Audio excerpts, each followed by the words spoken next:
เกิดเมื่อเขาเอ็ดโน้ตพากันเอ็ดลูกเคยแก่เอามา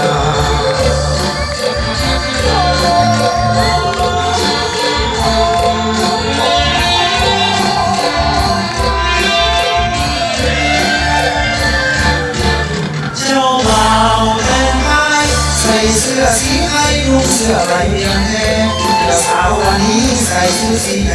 งเจ้าสาววันนี้ใส่ชุดสีแดงโอ้มาสมกันแท้สมกันแท้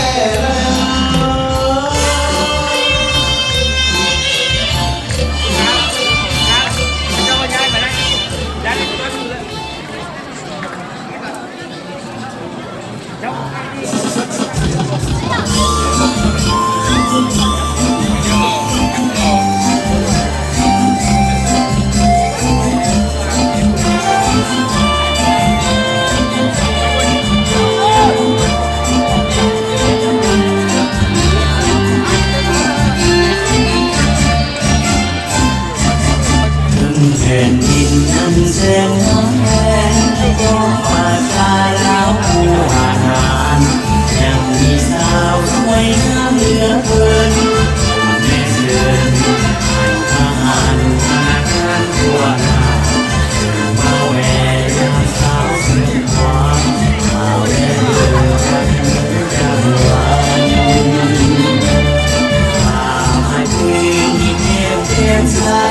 คนเอาไปตามเส้นทางของประเทศไท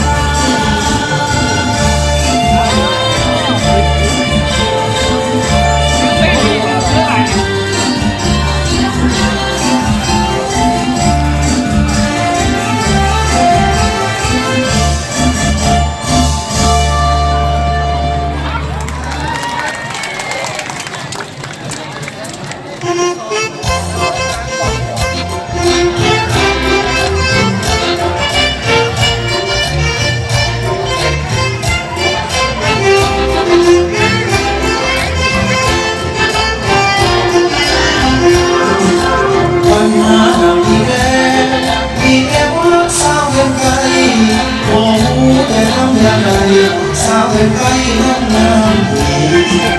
เพื่อนอยู่บนฟ้าคูนึกหัวพ่อนานนานคิดอยากกับไปออกอย่างยันเขาหาว่าบุญไม่สูง